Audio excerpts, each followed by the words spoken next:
Today we'll be looking at this 2012 Chevy Malibu. She said the engine check light is on. So 2 hours later. Not really. Again, it's a rich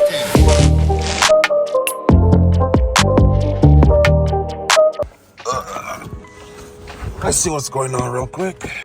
All right, plug this over here.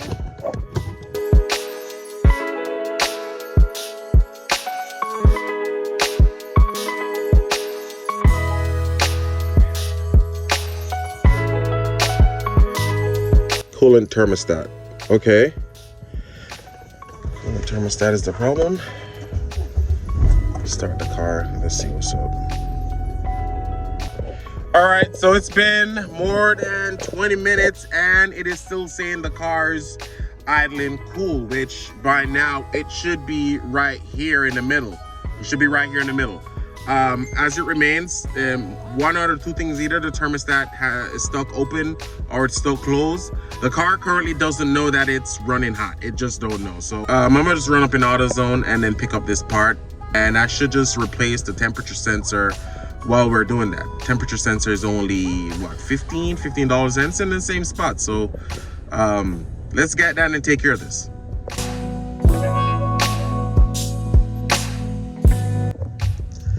All right, so now that we have all the parts we need to get this job done, temperature sensor, thermostat, and gallon antifreeze, I should have bought another one, but if I need to top up later down, I'll definitely top up. But let me show you in the area we will be working today. All right, your thermostat is right here. It's right here on the back. It's just 210 nut, and the temperature sensor, I don't know if you guys can see it, but if you follow the tip of my finger, it is all the way back here. It's all the way back here. Let me see if I can get a closer shot. So it's back here. To get to the temperature sensor, you'd have to remove the reservoir, just remove the nuts and pull it forward. And if you want more space to work, I would recommend remove the cover, release this nut right here, and there is a nut under here. It should be somewhere right here. And then remove the cap. After you take out the cover, pull back the cap so nothing falls in the engine. But I mean, you don't necessarily need to remove this to get back there. You know, you have the space to get it done, but that's if you want to do it. But let me get this done and show you what the old one looks like. All right, tools I'll be using. Originally I was going to use a 3/8 driver ratchet, but I'm gonna use my 1/4 inch. Easier to get into that space right there. I definitely use my extension, short and long, 10 socket of force, and my 1/4 inch socket joint, just for that flex, just to get in that tight spot, just to reach out on the one right there. I probably don't use it. I probably use my ratchet spanner just to get it, but let's remove these bad boys.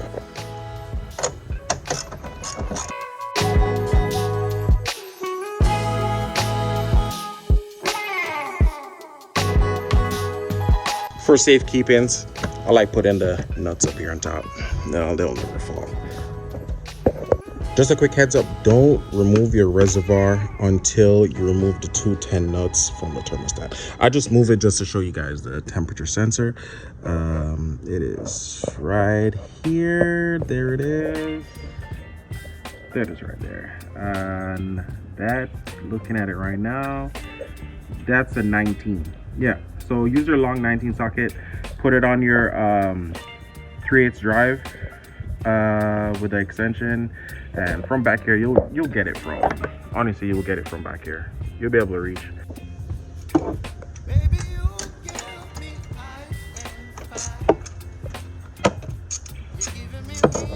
All right, so after you remove your first 10 nut, to get to the back one, I'd recommend remove this line. Well, you're not taking it off, you're just prying it, just shifting it out the way for a bit.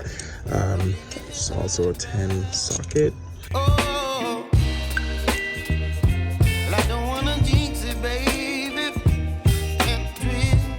After you remove this bad boy, just for that little play, use your ratchet spanner. You want the 10 and put it over it and just loosen up real fast. All right, now that we've done that, we could slightly shift this up the way. It's not sealed in there. We're able to get it out with our hand. All right, here it is. All right, here's the old, here's the new. And flush. Make sure the rubber is seated properly, which it is. We just need to get this in there. All right, there it is. I would recommend at all times use your finger to thread in the bolt first before you tighten. That one is threaded in. All right, they're both thread in, and now I can tighten. This is how you're going to remove the reservoir after you remove the nuts. You're going to lift, pull forward. Boom. See that? Easy. Gonna reach down back here and unplug the sensor. The clip should be right here. So it should be able to squeeze and pull. There we go. Squeeze and pull. And now we need our 3/8 drive with it extension, 19 socket, long socket. Okay, so what I recommend is to put the socket on it first. Go down there with your 3/8 drive with the extension. Fit it right into the socket. After a few turns, you should be able to just use your hand and just undo it.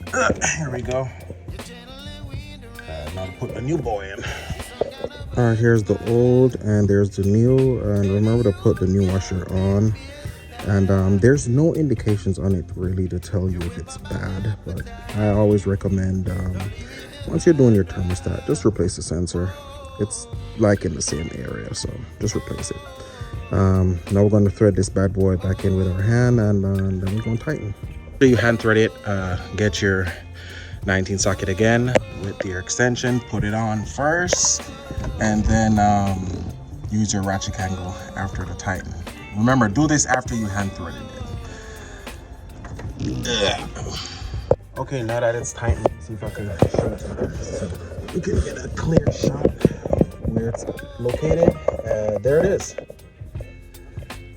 Now we need to plug it back up and tighten everything else.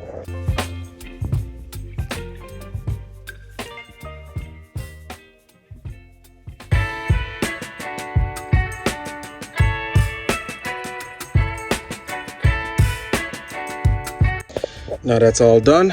To refill the reservoir, I'm clumsy, so let's get a water bottle cover off the top just to make a quick funnel, and then just pour in.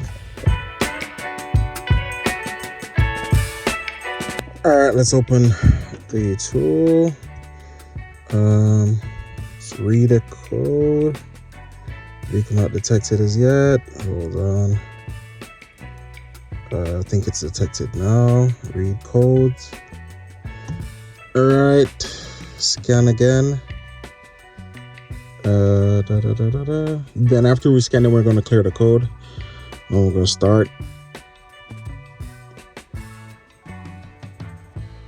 All right, now let's clear the code. Yes. All right, now that we clear the code, back out, start the car, and then let it idle for a bit. There you have it, problem solved. As you can see, it should be sitting right under the center. Sometime it will be on the center line, but it should be sitting right under the center, especially White Island. Probably if you're going on like a long distance drive, car start overheating, then, you know, well, I wouldn't say overheating, but start heating up a bit, it will probably go in the center, and then the fan chips in to cool it down. But that's where it should be sitting at all times. I did run for a quick test drive. Everything checks out, everything is going smooth. It's always good to go for a quick, you know, like a 3 minutes test drive just around the block, come back down. Check if you need more antifreeze in the reservoir. I had to add a little bit more, bring it right to the full line, but as it is right now, everything is good. I hope this was fully detailed to the core. Thanks for watching. Remember to like and subscribe, and I'll definitely catch y'all in the next one. Peace.